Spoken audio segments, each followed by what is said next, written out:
Great Smoky Mountains National Park is known for its breathtaking beauty, rich history, and deep Appalachian roots. This park is home to legends, ghostly encounters, and unexplained phenomena that have left visitors questioning what truly lingers in these ancient woods. Join us today for our installment of Haunted Parks, Great Smoky Mountains National Park.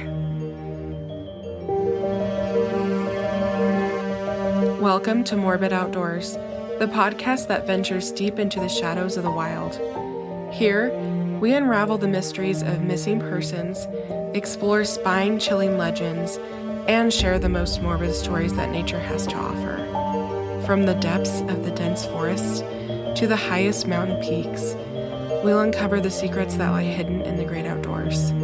Join us as we navigate the eerie, the unexplained, and the terrifying. So if you dare, grab your gear and let's embark on a journey into the unknown. This is Morbid Outdoors.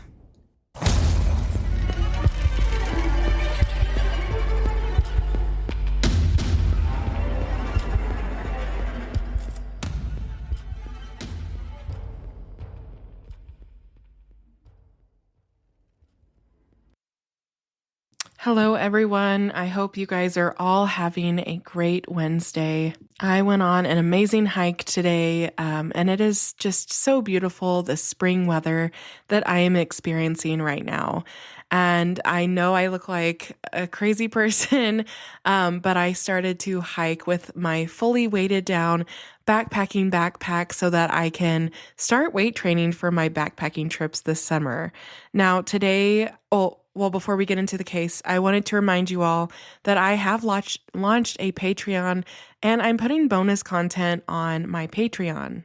Some of this content is extra episodes. It's a little bit more laid back than this feed, but I am starting to run ads here and there. And so if you want to listen without ads, all of my episodes will be on Patreon without ads, as well as bonus episodes. Now, I'm planning to do more on the Patreon, but for right now, it's just one bonus episode a month. And so if you want to join, head over to Patreon. We are listed the same as we are everywhere else, which was Morbid Outdoors Podcast. Okay, so let's get into Great Smoky Mountains National Park.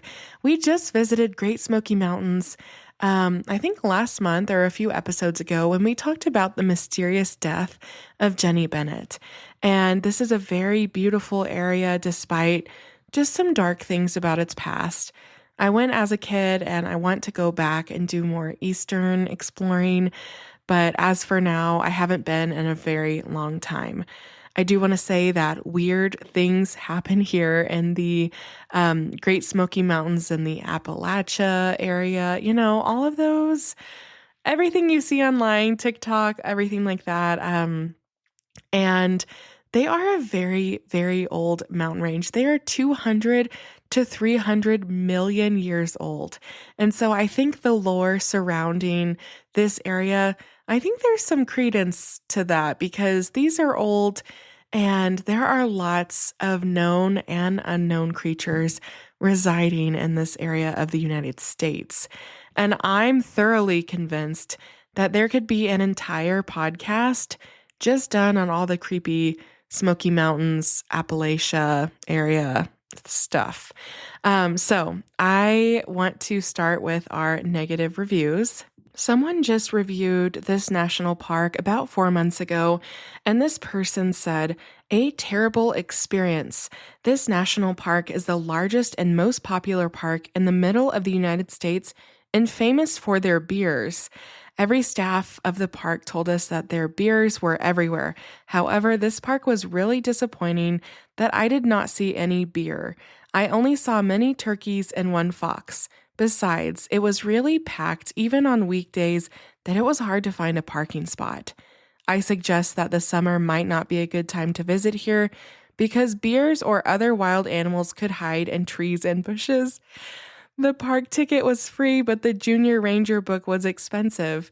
Towns near the park are highly commercial, where interesting attractions like scenic telfers, Lovely hotels and great restaurants welcome all tourists around the country. I'm pretty sure this person meant to talk about the bears, but literally every single time they mentioned that, they spelt it Beers, which is beers. So maybe he wanted to see some like beers out in nature. I'm not sure, but he was very, very let down. Someone else just rated it 2 weeks ago. Alex said they should have kept it free. The parking fee scam ensures that your $80 national park pass is worthless. That's literally the only reason why they did it instead of an entrance fee. You might be thinking that since they made this change, they'll be running free shuttles in and out, similar to other national parks. They're not, although they're happy to direct you to numerous private companies that will charge you more money to do the park services job. Someone else recently said the park has a lot of litter now. Why no cameras? People feed the animals litter and speed shouldn't be allowed to enter any longer or have heavy fines that would actually help the park. It's starting to look bad in the waterways. They need attention to the streams and vine overtaking everything. This is kind of a rambly one, and the grammar's not great. And then our last review was going to be from 3 months ago. We were on vacation in the area, and it barely snowed the morning of our event we came to town for. Within an hour, the sun came out and melted anything that was away. I wouldn't mind it if it was a 5, 10, or even 15-minute delay. The park officials closed the main road south from Gatlinburg, causing us an 8-hour detour, 4 hours each way. If you have the only road heading south, then you will need to be more careful about when you have to make the hard decision to close it. So this guy's ticked about them closing the roads for safety precautions. Yeah, very interesting. And this park gets reviewed a lot because it is the most visited national park in the United States. And right now on Google, it has over 48,000 reviews, and a lot of them are 1 star. So if you want to have a field day, I highly encourage you to read public reviews of our public lands because honestly, they are hilarious and ridiculous, and that's why I include them in the show. Great Smoky Mountains National Park was established June 15th, 1934. It's just over 500,000 acres, and there are parts of it in North Carolina and Tennessee. The park straddles the ridgeline of the Great Smoky Mountains, part of the Blue Ridge Mountains, and it's kind of weird. I mean, there's a lot of mountains over there, but it's like there's a division of the larger Appalachian mountain chain. One famous trail that passes through this national park is the Appalachian Trail. And this trail, if you're unfamiliar, which I hope you're not, but it goes from Georgia to Maine. With 13 million visitors in 2023, the Great Smoky Mountains National Park is the most visited national park in the U.S. The recreational figure represents nearly twice as many tourists that go to the Grand Canyon, and that's actually insane. The Grand Canyon only gets 6 million visitors, roughly about 6 million, and Great Smoky Mountains has a little over double. The Great Smoky Mountains was also the first national park having land and other costs paid for in part with federal funds, because previous parks were funded wholly with state money or private funds, which that fact actually kind of shocked me. I would have assumed especially all of the older national parks were done completely at the federal level, but that's not the case. Major attractions include Dollywood, which is the second most visited tourist attraction in Tennessee, Ripley's Aquarium of the Smokies, and Ober-Gatlinburg. And tourism to the park contributes an estimated $2.5 billion annually into the local economy. Indigenous tribes had likely been hunting in the Great Smoky Mountains for about 14,000 years.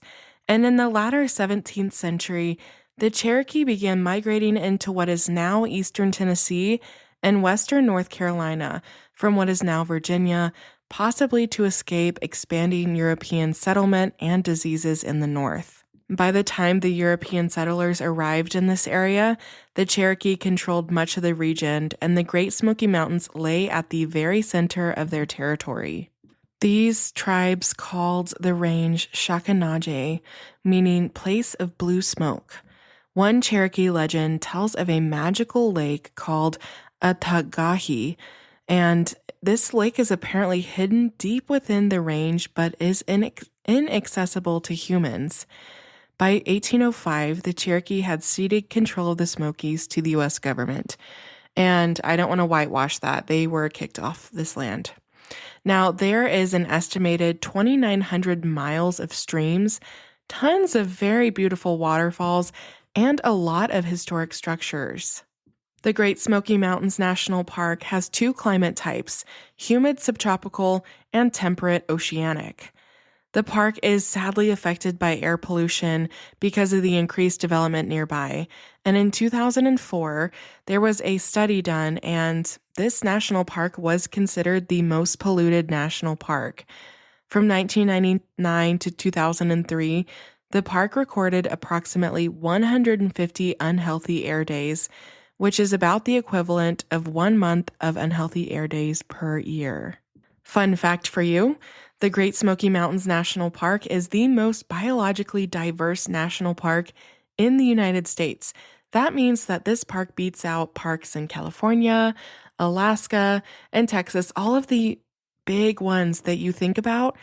Great Smoky Mountains is more biologically diverse than all of those.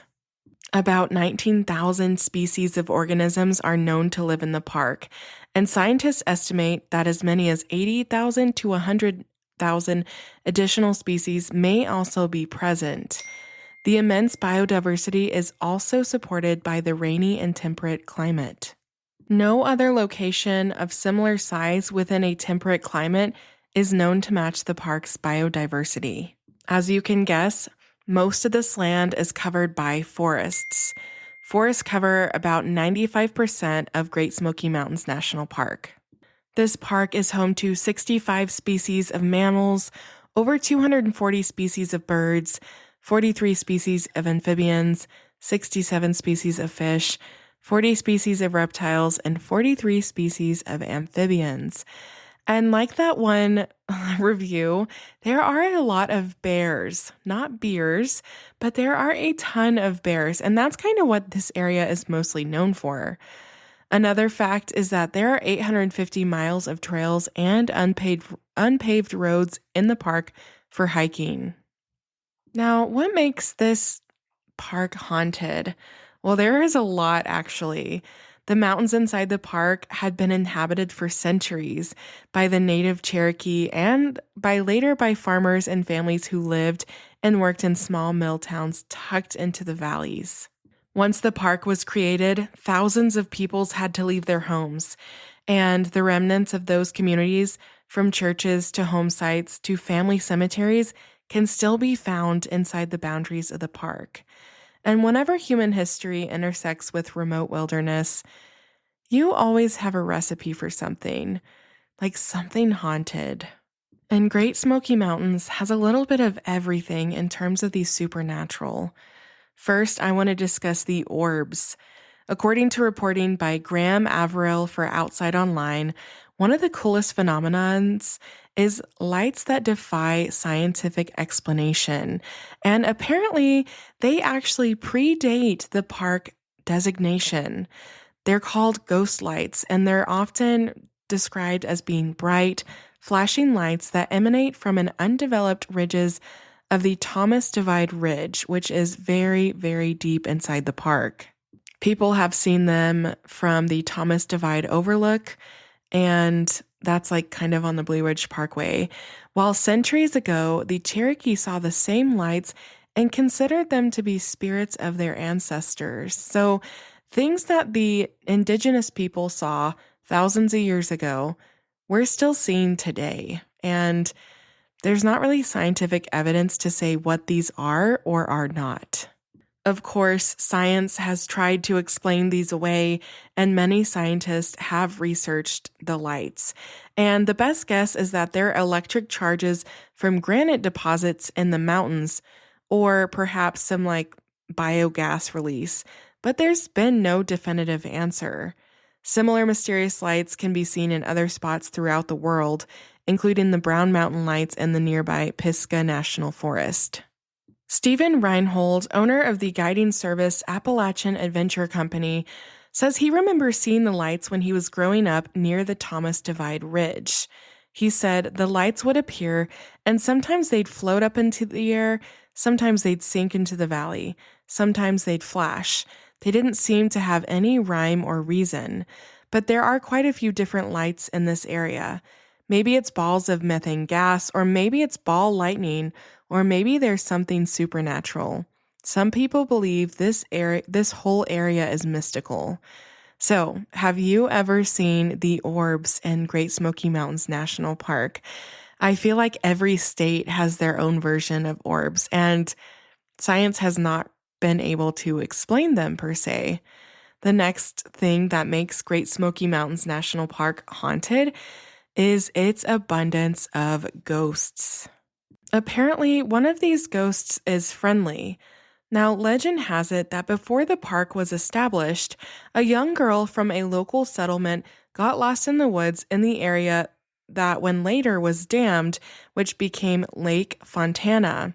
Her father went looking for her, but he died during the search. And according to the lore, his spirit appears in the form of a growing light along the north shore of Lake Fontana, guiding lost hikers back to safety. So that's one friendly ghost, especially if he's helping lost hikers. And this area has a lot of those abandoned communities and cemeteries that I'd mentioned earlier. One of the cemeteries is still there, and you can still go visit it. And it is very, very creepy because everything's overgrown and thick with vegetation. So it's like you have beautiful nature, but then you also have these remnants of civilization and death, and they're kind of joining together. There's also another ghost, and her name is Lucy, and she's often seen on a beautiful 5.5-mile drive through the Smokies. And as you might have guessed it, she is a lingering hitchhiker. Legend says that Lucy died in a cabin fire around 1909, and about a year later, a man named Foster, who was in the market for a wife, spotted a beautiful woman in the woods and shared his horse with her. He did find it odd that Lucy was barefoot on a cold winter's night, but he was totally enamored by her beauty, and he fell in love with her in that short of time. And when he went to seek her parents' approval, they informed him that she had tragically passed away not long before that. Lucy still looks for rides along the highway and can be seen in the woods near where her cabin burned to the ground. I honestly think that hitchhiker ghost stories scare me the most, because what do you mean a ghost is just out waiting to get in your car? And I don't know, that's just creepy. And honestly, I don't know if I would let anyone get in my car if it were like late at night. I have given rides to hitchhikers, but only if they are backpackers or skiers.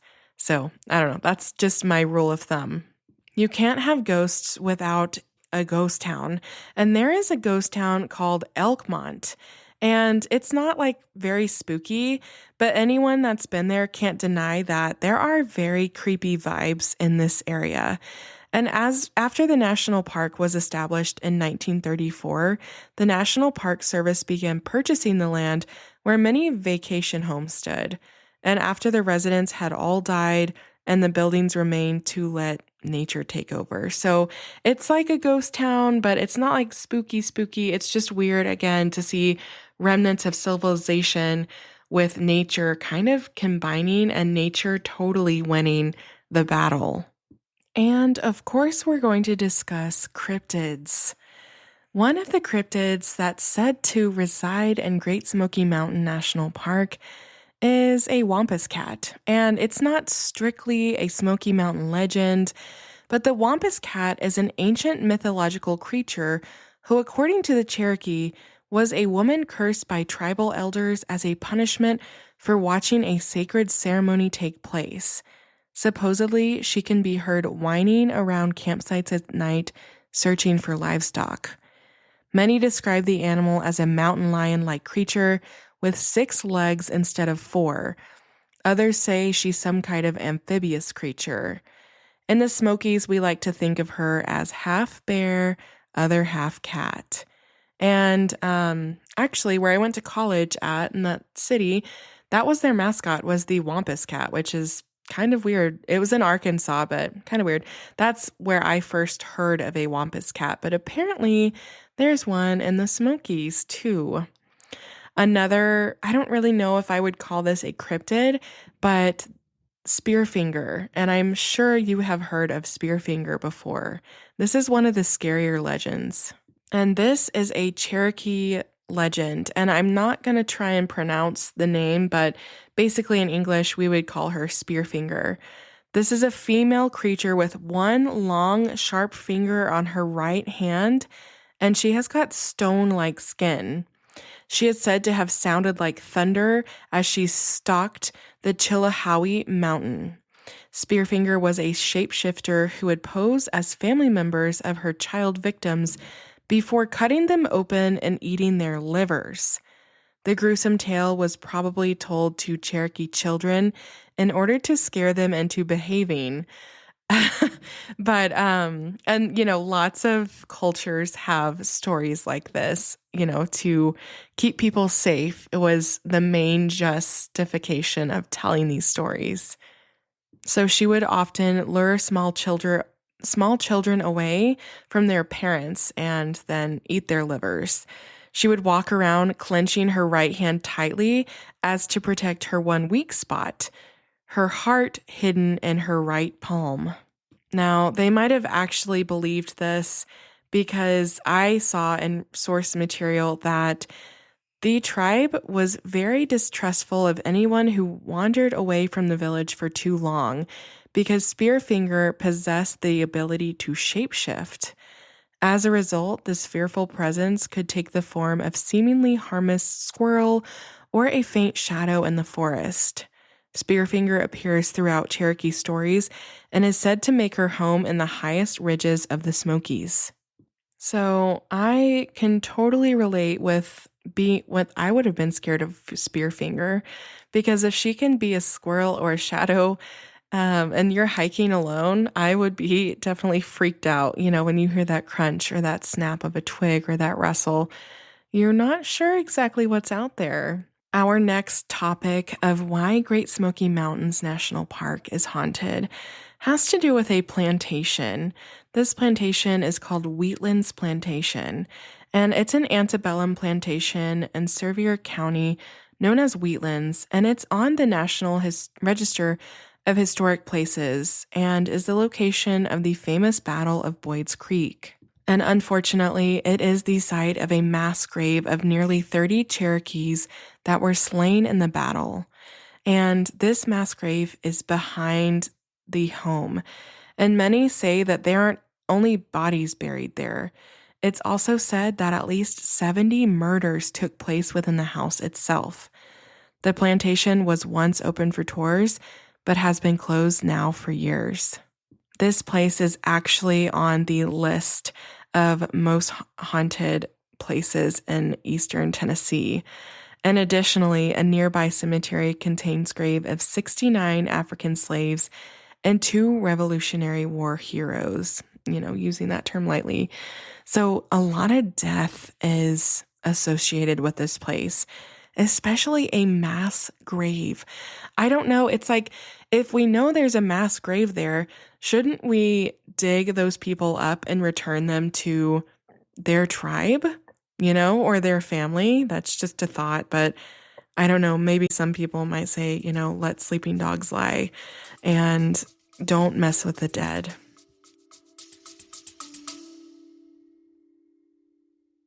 Persons of Interest is back, and it's bigger than ever. That scream will echo in my head for many years.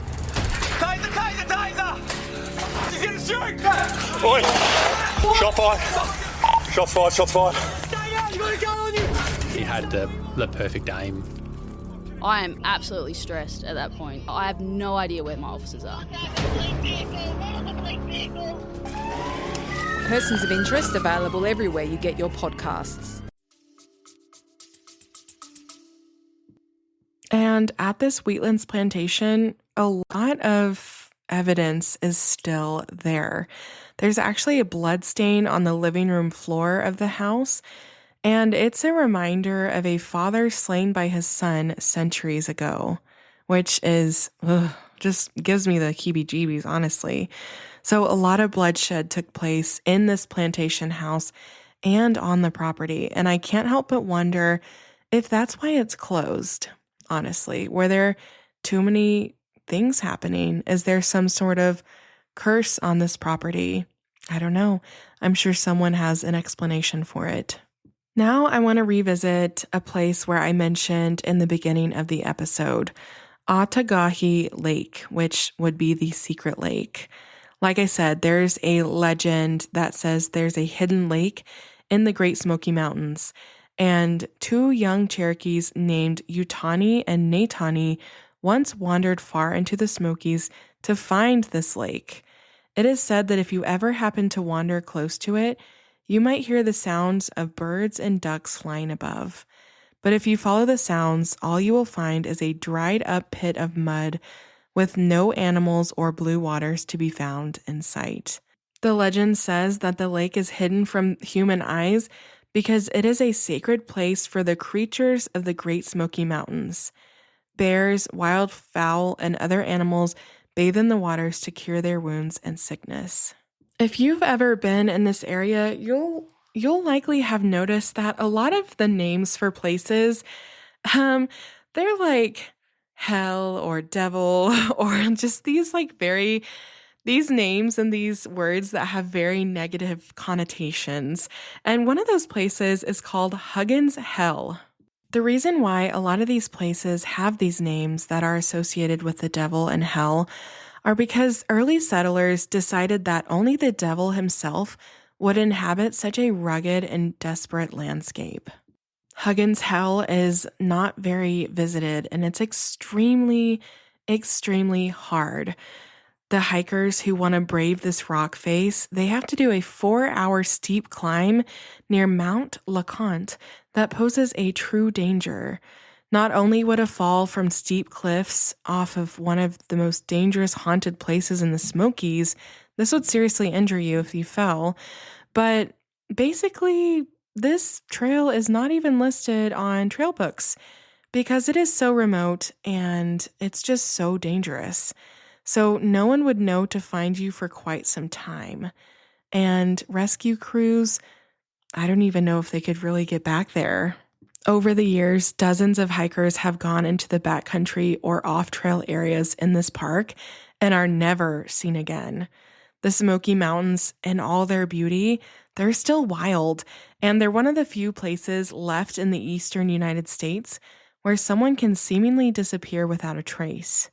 When hikers stay on a trail, this is usually never an issue, but for adventurers who seek the most rugged parts of the mountains, there's an ever-present risk. I've said it before and I'll say it again. Anytime you choose to recreate outside in the mountains or water or wherever, you're taking an assumption of risk, and the riskier things you do, the higher that risk is, right? So that seems kind of like, well, duh. Well, a lot of people do not think of it like that.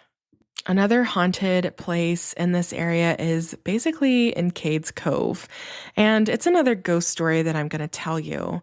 So basically, this is the legend of the cussing cover, which tells the story of Basil and Mavis Estep. This couple lived a simple life in a cabin in Cades Cove long before the creation of this national park. Mavis was born during a lightning storm, and she held a superstitious belief that she was destined to be killed by a lightning bolt. That is such an odd thing to have a belief about. And because of this fear, she never allowed Basil to buy a metal bed for their home.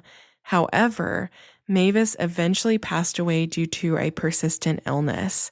And on her deathbed, she made Basil swear that he would never sell her handmade quilts, or place them on a metal bed.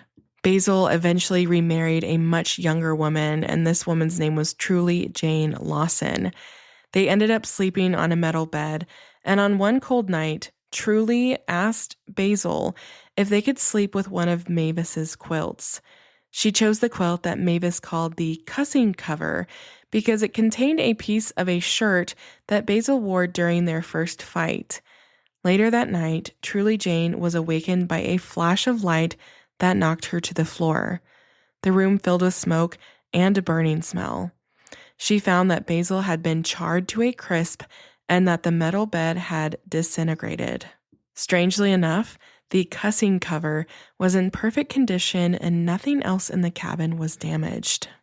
I'm going to leave you with a personal story from someone on Reddit, and this was on Paranormal Encounters, and this person's username is Purpose Parking. My fiance and I went for a 3-day trip to Gatlinburg, and we spent our days in the mountains hiking and spending time in and around the national park. Tonight, at around midnight, we were trying to get all the time in the mountains that we could, and we decided to take an hour drive from our hotel room up to the mountain to an overview type of spot right on top of said mountain to see if we could catch an awesome look at the stars, because there's a lot of lights in Gatlinburg at night. Driving up there, neither of us noticed literally anything off other than that the mountain winds were a little spooky at night because they were from Florida, so that was just an unfamiliar experience for this couple. But as soon as we got to where we were going, and she said, I got out of my car, I'm almost overwhelmed with a vile, oppressive feeling outside with me. But not wanting to make, his girlfriend uncomfortable, he didn't react. The wind was roaring and they couldn't see any of the stars due to cloud cover. So he tells her that he's going to step aside and go to the bathroom, and then, we'll go back to the hotel room. This person says, as soon as I get like 10 feet away, I get a very strange feeling of extreme vulnerability and detachment from everything around me, almost as though I'm miles away from the nearest person, even though I'm obviously feet away from my fiance. I turned around to walk back to the car and heard something off to my right. Instinctively looked over to see something roughly human size go down to coyote size and just kind of hop over a rail from about 200 more feet away. I quickly get back to the car and usher my fiance, still trying not to scare her or show her that I'm scared. But she asked if I was all right, and my reaction was a dead giveaway, so we jumped in and sped off. Never in my life have I had an experience like this, and never in my life have I really had a reason to be made so uncomfortable by just being outside. I truly believe something was in those woods with us tonight. And someone replied, your intuition was telling you to get the fuck out of there. Always listen to your intuition when it's screaming at you like that, regardless of who you don't want to scare. And I don't know, I just think that's a really creepy story and something that I often talk about. Your gut knows something, and your gut knows things before your brain. As humans, we have evolved, but one thing that we still have from that more primal time is our gut. Our gut and our brain are literally connected. And when you have a gut feeling that you know something's off, it's usually right, and you should listen to it because it knows before your brain knows. So I just always like to talk about that because gut feelings can save your life. All of this stuff is really creepy. Ghost towns, ghosts, mass graves, cryptids, floating lights. I think that, this mountain range is extremely old and there are still lingering things there. And I didn't even get into a bunch of the missing persons in this area, like Dennis Martin and Trenny Gibson, and a ton of other people. I hope you guys have a great week. As always, recreate responsibly, and remember, sometimes the great outdoors aren't always great. Thanks for listening to Morbid Outdoors. If you're enjoying what you're hearing, make sure to subscribe to the show on your favorite podcast platform. It's free. easy, and it helps us out immensely. When you subscribe, you get updates on our latest episodes, and it also boosts our visibility, making it easier for other curious souls to find us. Another great way to support Morbid Outdoors is by leaving us a review. Whether you're on Apple Podcasts, Spotify, or wherever you listen, a quick review helps us know what you love about the show. Find us on Instagram and Facebook at Morbid Outdoors Podcast. You can email us case suggestions and your campfire stories at morbidoutdoorspodcast@gmail.com. Thanks so much for the support, and I'll see you next time.